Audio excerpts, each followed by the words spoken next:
ឃើញកាលណាជួបជួបនេត្រាយដួងចន្ទាលោដាឡៃនឹកមិនភ្លេចមិនភ្លេចមិនភ្លេចរាល់ថ្ងៃសំដីត្រីផ្អែមសំដីផ្អែមត្រជាចិត្ត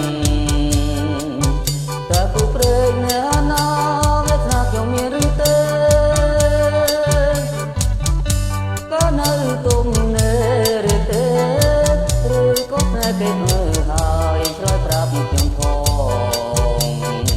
បើតែនោះល្អមានមិនអាណិតដល់ចិត្តខ្ញុំទេអស់ផងខំហើយគ្រាន់តែឃើញកាលណា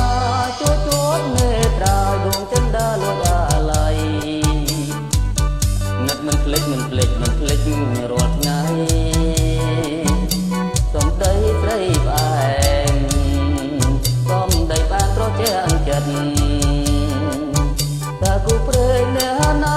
វាស្នាខ្ញុំមានឬទេ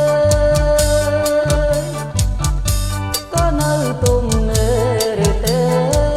ឬក៏ស្នេហ៍គេទៅហើយឆ្លើយប្រាប់ខ្ញុំផងបើសិននោះល្អវិញមិនអាណិត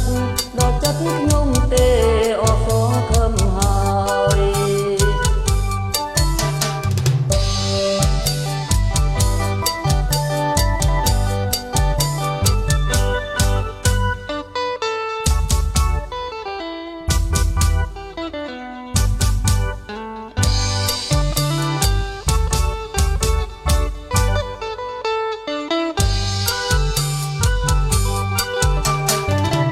រនតែឃើញកាលណាជួបជួបនេត្រាយដួងចន្ទាលួចអាឡ័យនឹកមិនភ្លេចមិនភ្លេចមិនភ្លេចរាល់ថ្ងៃសំដីស្រីផ្អែម